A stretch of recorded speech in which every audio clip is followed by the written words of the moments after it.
Bienvenue dans ce nouvel épisode de podcast. Je m'appelle Dimitri Ajon, je suis le dirigeant et fondateur de l'agence web Infoconception.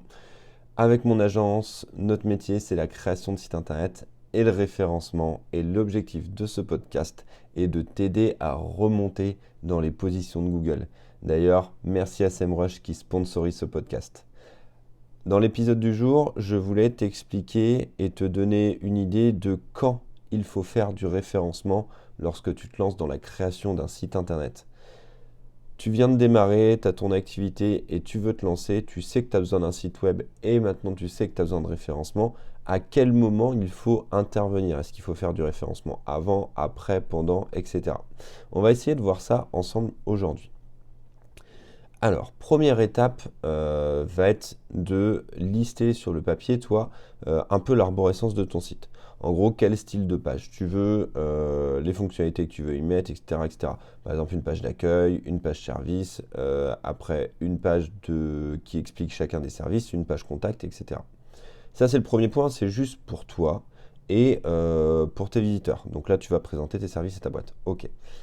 Avant d'aller plus loin, tu vas travailler sur ce qu'on appelle un audit de référencement et surtout un audit éditorial. C'est-à-dire qu'il faut que tu fasses du référencement, il faut que tu ailles voir les mots-clés qui pourraient te rapporter le plus de trafic. Donc, je t'encourage à revenir sur l'épisode de sélection des mots-clés du podcast, mais l'idée, c'est de lister tous les mots-clés qui peuvent être intéressants pour toi et de les filtrer par intention de recherche et par volume de recherche mensuelle. Voilà. Et si tu peux, du coup, tu vas directement intégrer ces mots-clés-là au sein même de tes pages, voire au sein même de ton arborescence, c'est-à-dire au niveau des onglets que tu auras dans ton menu principal. Si tu fais ça, tu auras déjà un bon boost de départ, on va dire ça comme ça, en référencement naturel. Le fait d'utiliser les meilleurs mots-clés dans ton arborescence, dans les onglets, ça va aider. Donc, tu essayes de sélectionner les meilleurs mots-clés et tu te focalises pour associer un mot-clé à une page si possible. Parce qu'une page contact, tu ne vas pas associer un mot-clé, une page mention légale, tu ne vas pas associer un mot-clé, ça va être compliqué. Par contre, dans tes services, tu peux peut-être changer le nom de ta page pour y associer un mot-clé. Par exemple, au lieu de création de site internet, tu vas peut-être mettre conception de site web. Ça veut dire profondément la même chose, mais peut-être qu'il y en a un des deux qui est plus recherché sur Google. Donc voilà, tu fais ça sur chacune de tes pages, et puis après, tous les mots-clés que tu as listés et qui peuvent être intéressants pour toi, tu les gardes sous le coude parce que tu pourras faire des articles de blog, par exemple, dessus. Donc ça, c'est voilà, la première étape de référencement. Donc une fois que tu as fait ça, tu construis ton site internet, et donc il y a le code, voilà, le template, la maquette, etc. Donc tu fais toute la phase de construction. Et après, juste avant de le mettre en ligne, tu vas faire une deuxième analyse de ton site pour du référencement. Tu vas faire une analyse technique. Et là, tu vas aller vérifier que ton site respecte les bonnes pratiques de Google. Donc, avant de le mettre en ligne, tu vas vérifier que... alors, il faudra regarder l'épisode là avec tous les trucs techniques. Mais dans les grandes lignes, la sécurité. Est-ce qu'il est en SSL et en HTTPS? Est-ce qu'il est compatible mobile? Est-ce qu'il a un temps de chargement qui est honorable, inférieur à 1,5 secondes? Est-ce qu'il y a de la mise en cache? Est-ce que la structure de tes pages est bien faite, les fameux H1, H2, H3? Si tout ce que je viens de te dire te semble abstrait, que tu débarques dans ce podcast, sur cet épisode-là, tous les points que je viens de citer, j'ai fait un épisode dessus, dans les épisodes précédents. Donc s'il y en a un, des termes que tu captes pas, par exemple les balises HN, eh ben, il y a un épisode de podcast là-dessus pour t'expliquer clairement ce que c'est. Mais là, ce n'est pas l'objectif d'aujourd'hui. Aujourd'hui, l'objectif, c'est de te dire à quel moment il faut intervenir. Donc, une fois que tu es prêt à mettre ton site internet, tu fais une analyse technique et tu mets en place les différentes corrections s'il y a besoin avant de le mettre en ligne.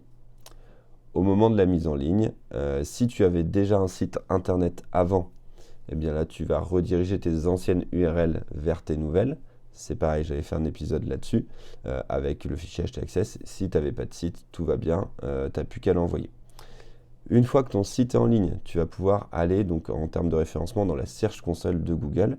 Donc c'est un outil que tu peux connecter à ton site très facilement. Dans WordPress, il y a un plugin que j'aime bien qui s'appelle SiteKit de Google qui te permet de connecter ton site à Analytics, Search Console, Google Tag Manager et plein d'outils de Google. Bref, tu connectes ton site à la Search Console et dans la Search Console, tu vas envoyer ton fameux fichier sitemap.xml. Encore une fois, ça va être le motif du jour, j'en ai parlé dans un épisode. Ce fichier sitemap.xml, il permet d'avoir la liste de toutes tes pages que tu vas envoyer à Google. Ça montrera à Google, en gros, voici la liste de toutes les pages de mon site, tu peux aller les explorer et pourquoi pas les enregistrer pour les positionner.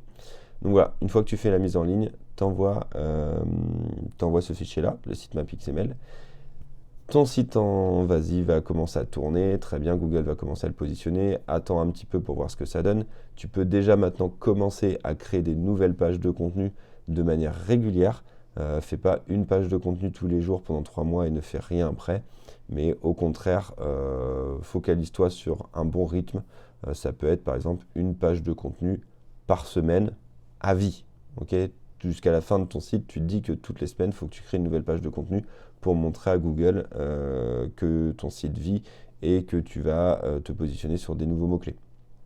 Donc voilà, ça c'est tous les jours qu'il va falloir travailler là-dessus.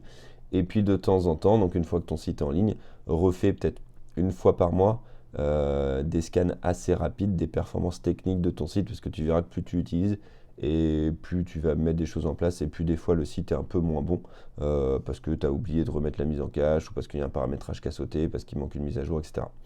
Donc voilà en termes de référencement.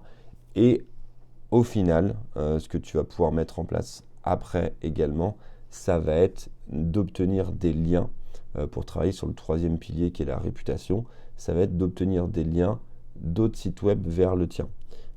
Et là, ce qu'il va falloir que tu fasses, c'est notamment, encore une fois, créer beaucoup de pages de contenu parce que les liens vont se générer organiquement, c'est-à-dire qu'il y a d'autres sites internet qui vont détecter un contenu pertinent et qui vont faire des liens vers tes pages.